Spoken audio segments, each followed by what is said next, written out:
Science says this frequency shouldn't exist, but it is currently vibrating my floorboards and revealing a signature from biological vocal cords the size of a chimney. I ran the audio through submarine-grade software and realized I wasn't looking at a glitch, but a map to a place that shouldn't exist. It is a signature that defies every law of biology I have learned in 20 years of recording these mountains. Yet here it is, bleeding off my monitor. I sat in the dim glow of my studio, watching the blue light of the spectral analyzer dance across my eyes. On the screen, the audio from a remote ridge in the Forbidden Basin was doing something that defied every law of acoustics I have ever learned as a woodsman.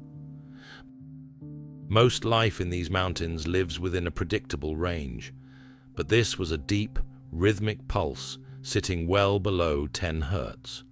It was a vibration so low that the human ear cannot process it as sound, yet the body feels it as an instinctual, primal dread. As I zoomed into the file, the architecture of the wave became clearer.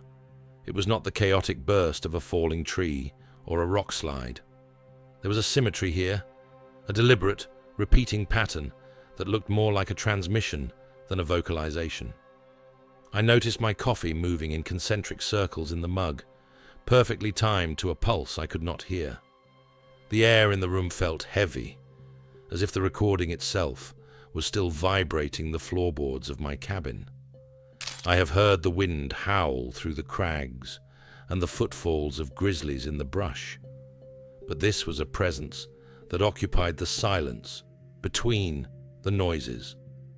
It was the sound of a mountain breathing, or perhaps something much larger waking from a long, cold slumber. I knew then that I was not just looking at a glitch. I was looking at a map to a place that shouldn't exist. When the software finished the deep layer analysis, the origin tag came back with a red error code. I did not buy this software to track animals. It is designed to find silent propulsion systems in deep water.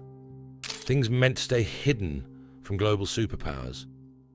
It was not a bear or a mountain lion. It was a pattern of speech, layered in a frequency typically reserved for submarine sonar. I ran the file through a military-grade decryption filter. The algorithm struggled, the processor fans spinning into a frantic whine as it tried to categorize the phonetic structures. This was not the random grunt of a primate. The software was identifying a complex linguistic syntax, a multi-tonal arrangement suggesting 2 or 3 voices speaking at once. The most chilling part was the data point on the bottom right of my screen. The resonance suggested the vocal cords producing these sounds were nearly 18 inches long. Science tells us that for a biological entity to produce a 10 hertz pulse at this decibel, the vocal tract would need to be the size of a chimney. We are not looking for a man in the woods. We are looking for a biological amplifier. I looked at my shelf of field guides, knowing no creature recognized by science possessed the anatomy to vibrate the atmosphere with such calculated subterranean power. The more I filtered the static, the more it felt like I was eavesdropping on a conversation that had been happening in the shadows of the Rockies for thousands of years. I realized the Forbidden Basin was not just a remote corner of the map. It was the source of a signal that shouldn't be possible. Every logical bone in my body told me to stay by the fire, but the curiosity was a slow-burning fuse. I began packing my heavy-duty field recorders and thermal sensors, knowing I had 6 hours of daylight left to find the source before the signal changed. If this software was right, I was about to walk into a dialogue with the unknown. The first thing you notice in the Forbidden Basin isn't what you see, it is what you lose. The birds, the wind, the very air goes silent. 3 miles into the trailhead, the forest just stopped. It is one thing to read about the silence in survival books, but it is another to feel the forest holding its breath for you. As I stepped over a fallen hemlock, the transition was physical, as if I had crossed an invisible threshold into a vacuum. The normal chatter of squirrels and the rhythmic drumming of woodpeckers vanished, replaced by an absolute, heavy stillness that made the sound of my own heartbeat feel intrusive. I checked my recording equipment, and my brow furrowed as I watched the needles on the analog meters peg into the red. There was no audible noise, yet the microphones were picking up a wall of infrasound that made the tiny hairs on my arms stand straight up. My compass began to spin in slow, lazy circles, useless against whatever electromagnetic anomaly was gripping this valley. I felt a strange pressure behind my eyes, a sensation of being submerged deep underwater, where the world is muted and dangerous. I looked up at the towering granite walls, realizing the geography itself seemed designed to trap and amplify this cessation of sound. Every instinct I have honed told me to turn back, that the air here was not meant for human lungs. But as I adjusted my pack, I saw a single, massive shadow move across the cliff face, despite there being no clouds in the sky to cast it. I was no longer alone in the void zone, and whatever was sharing this space with me was not bound by the rules of the world I knew. I found the first footprint, not in the mud, but pressed nearly 2 inches deep into solid, sun-baked shale. No animal on this continent has the bone density to displace sedimentary rock like that. I knelt beside the impression, my fingers tracing the outline of a foot that measured nearly 18 inches from heel to toe. This was not a soft print left in the spring moss. It was a permanent scar on the earth, as if the ground had momentarily turned to liquid under a terrifying weight. The scale of the stride was even more unsettling, spanning nearly 5 feet between impacts.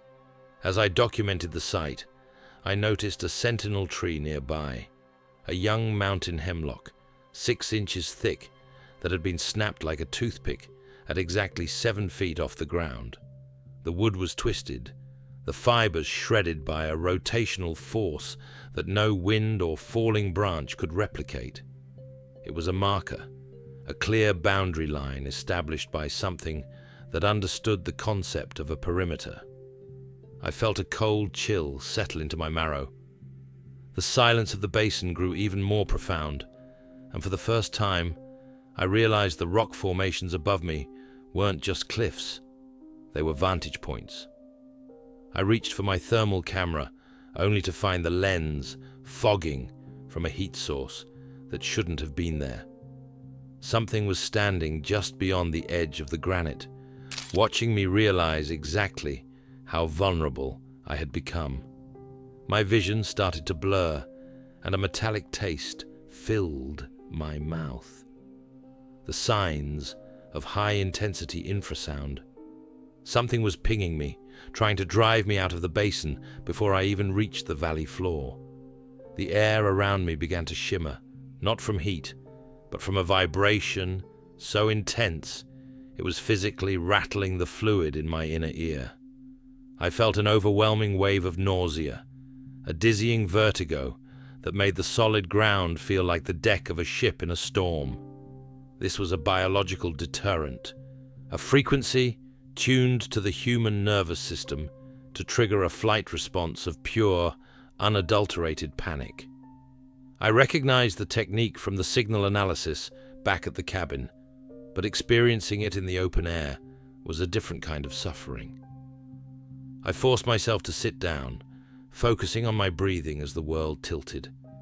My ribs felt like they were being squeezed by invisible hands, the low-frequency waves resonating in my chest cavity with a hollow ache. It was a clear message, a non-verbal command to leave this place or suffer the consequences.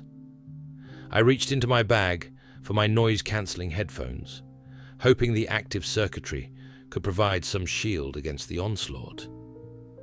As I clammed them over my ears, the pressure shifted, and for a split second, the vibration stopped entirely. In that brief window of clarity, I looked toward the thicket of alpine firs and saw a pair of eyes reflecting the dim light, amber, wide, and filled with a terrifying level of calculation. The attack had been a test, and I was still standing. The maps say this ridge leads to a sheer drop-off, but the maps are wrong. Hidden behind a permanent shroud of mist and thermal vents is a descent that has not been touched since the last ice age.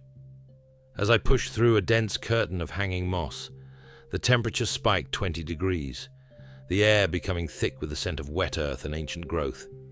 This was a microclimate, a geothermal pocket carved into the belly of the Rockies that remained invisible to satellite imagery and casual hikers alike. The granite walls here did not just loom. They curved inward, creating a natural amphitheater that trapped the heat from the volcanic veins deep below. I began my descent down a series of narrow, moss-slicked ledges, my hands finding purchase on stone that felt unnaturally smooth, as if thousands of years of heavy traffic had polished the path. Below me, the valley floor revealed itself through the swirling vapor, a primordial emerald expanse where the trees grew to heights that defied modern botanical limits. I saw organized stacks of massive boulders, pillars of basalt weighing several tons, arranged in patterns that suggested a rudimentary but deliberate architecture. There was no sign of the departed or decaying remains of animals. The forest floor was meticulously clean, vibrating with a life force that felt heavy. My thermal scanner began to glow a deep, pulsing purple, indicating a heat signature that filled the entire basin. I realized then that I had not just found a hidden valley, but had walked directly into the lungs of a living sanctuary. The deeper I went, the more the silence began to hum with a secret that was never meant to be carried back. I stepped over a rusted piece of metal that looked out of place, and my heart stopped when I saw the logo. It was a piece of a high-altitude surveillance drone, crushed like a discarded aluminum can by a force that defied imagination. I knelt in the ferns, brushing away leaf litter to reveal more wreckage, shards of carbon fiber, twisted titanium struts, and shattered glass lenses. This was not a crash caused by mechanical failure. The metal was torn with a jagged vertical precision, as if a massive hand had simply reached into the air and plucked it from the clouds. As I moved deeper into the clearing, I found the remains of a thermal imaging array, its circuitry melted into a non-functional lump of silicon. It became clear that the government had been attempting to peer into this valley for decades, and every attempt had been met with a violent, terrestrial rebuttal. The sense of being an intruder intensified. I was standing in a graveyard of human arrogance. These machines were now nothing more than fertilizer for the towering ferns. I found a serial number etched into a blackened plate, and a cold realization washed over me. This drone had been reported missing only 6 months ago. The trail was not cold, and the entities capable of grounding a multi-million-dollar aircraft were likely still standing in the shadows, watching me document their trophies. I felt the weight of my own camera in my hands, a fragile toy compared to the power that governed this soil. I set up my directional microphone toward the center of the valley, and the headphones nearly blew my eardrums. It was not one voice anymore. It was a choir of those impossible frequencies. The audio was a dense tapestry of low-end resonance that felt like the earth itself was humming a melody.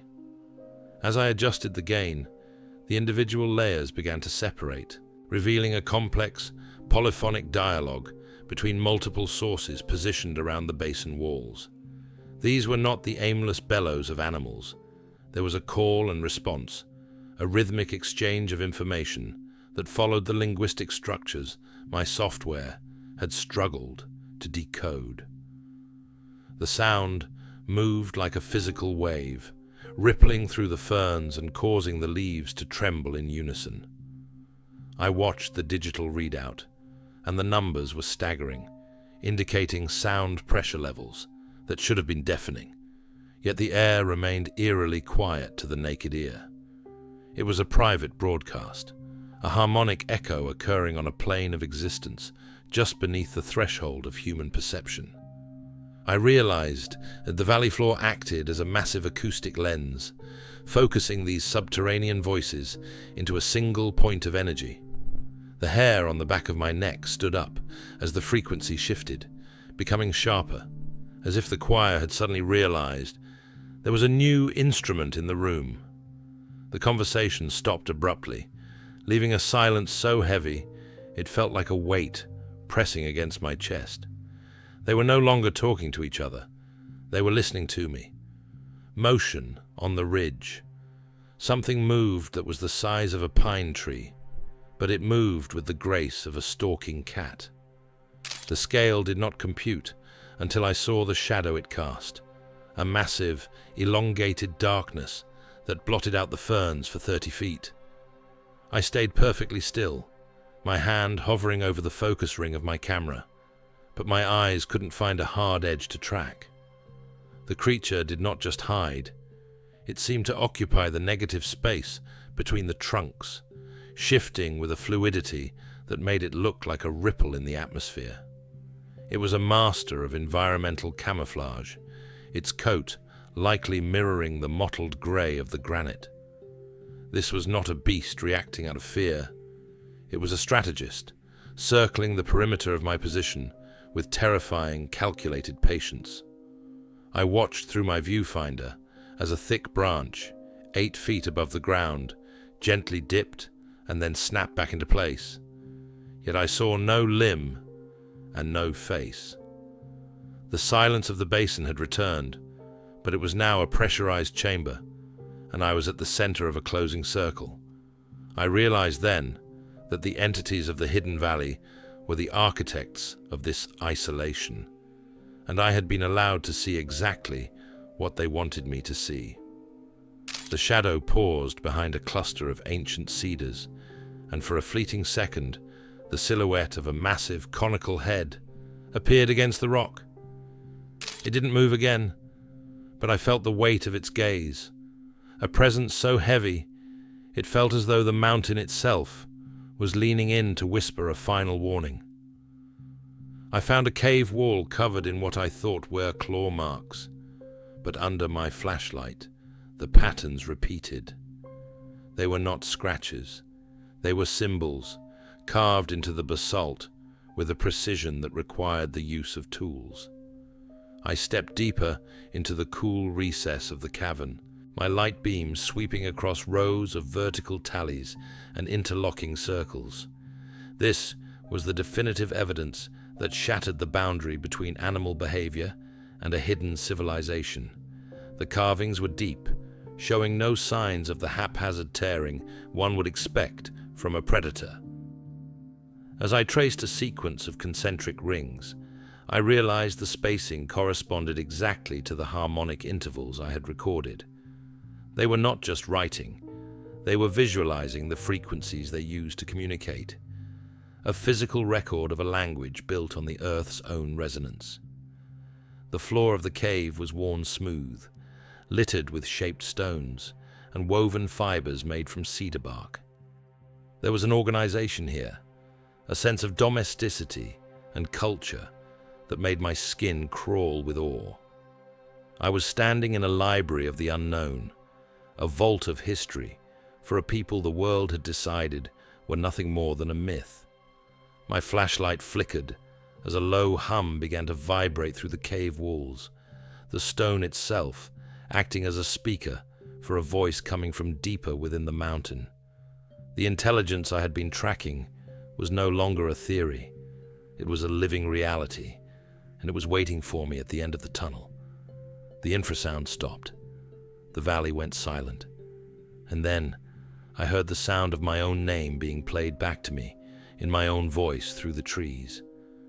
It was a perfect mimicry of the introduction I'd recorded, but the pitch was shifted down into that unsettling register, I stood frozen in the mouth of the cavern, the audio recorder in my hand, feeling like a beacon rather than a tool.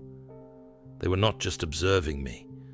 They had been harvesting my speech patterns, feeding them back into the atmosphere like a warning.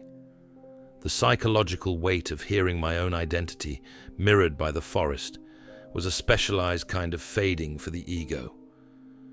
I realized the perimeter of this sanctuary was not just physical, but cognitive. As I turned my flashlight toward the source, the beam cut through the mist to reveal small, shimmering objects hanging from the cedars. They were translucent, crystalline structures acting as organic resonators for the frequencies I had been tracking.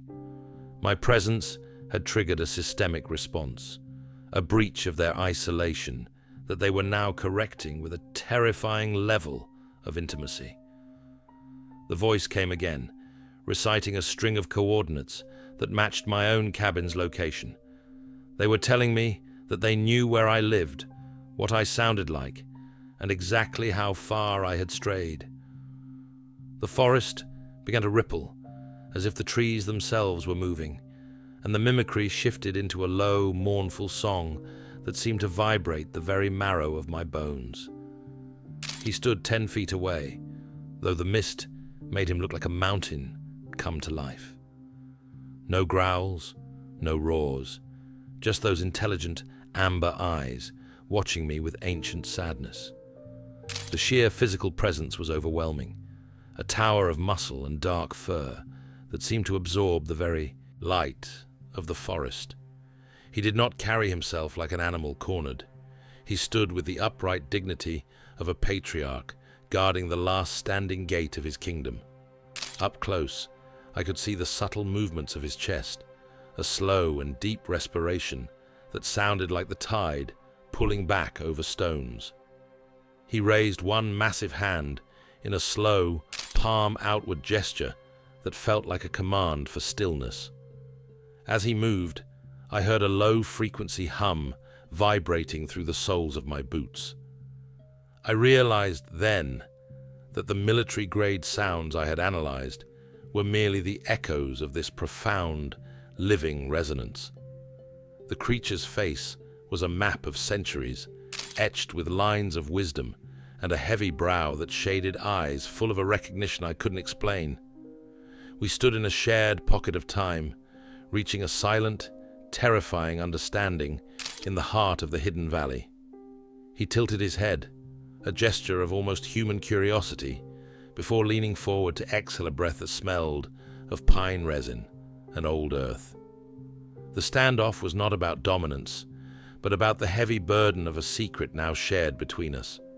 Through the creature's gestures and the playback of my own recordings, I understood. They were not hiding because they were afraid. They were hiding because our frequency, our entire modern world, is poison to theirs. As the being moved his hand in sync with a pulse, I realized the software was not detecting aggression, but a defensive shield. The electromagnetic noise of our cities and satellites acts as a violent interference for a species that communicates through the heartbeat of the planet. To them, our technology is a chaotic scream that disrupts their ability to think, navigate, and exist in harmony. The hidden valley was an acoustic fortress, a rare pocket of the world where the granite walls created a dampening field against human static. I looked at my digital recorder, its screen flickering with interference, and felt a deep sense of shame. My pursuit of the truth was itself a form of intrusion that threatened to shatter their fragile peace. The creature pointed toward the high ridges, and then at my gear, his amber eyes reflecting a silent plea for the restoration of the quiet. I had come seeking a monster, but I had found a refugee from the noise of the 21st century. The forbidden knowledge was not a map, but the realization that our very presence is a passing of their silence. As the fog began to thicken, a new sound pierced the peace, a sharp, mechanical whine coming from the sky. The ridge started to crawl with light. Black helicopters, silent and low. The feds had not lost the drone. They were using me as a stalking horse to find the entrance. The intrusion of industrial thunder shattered the sacred quiet, the rotor wash whipping the ancient ferns into a frenzy. I looked at the massive being, and for a split second, the sadness in his eyes shifted into a cold necessity. He did not falter. Instead, he stepped toward a pillar of basalt and struck it with a rhythmic precision that sent a localized shockwave through the ground. The valley began to exhale a thick fog that rose with impossible speed, a thermal curtain designed to blind the sensors circling above us. He grabbed the shoulder of my pack with a strength that was both terrifying and careful, shoving me toward a narrow crevice in the rock. I scrambled upward, my lungs burning as the mechanical whine of the engines grew deafening. The creature stayed behind, his silhouette merging with the stone as he began to hum a frequency so powerful it caused the electronic displays on the helicopters to cease functioning. I reached the upper plateau, just as the valley floor vanished beneath a sea of white vapor, the entrance sealing itself behind a wall of geological interference. I was out, but the air felt thin without the resonance of the hidden valley. As I broke into a run, I realized the feds weren't chasing me. They were chasing the echo I was still carrying in my blood. I am back in my studio now, and the hard drive is a melted slag of plastic in my fireplace. Some secrets are not meant to be decoded, and some frequencies are better left in the dark corners where they belong.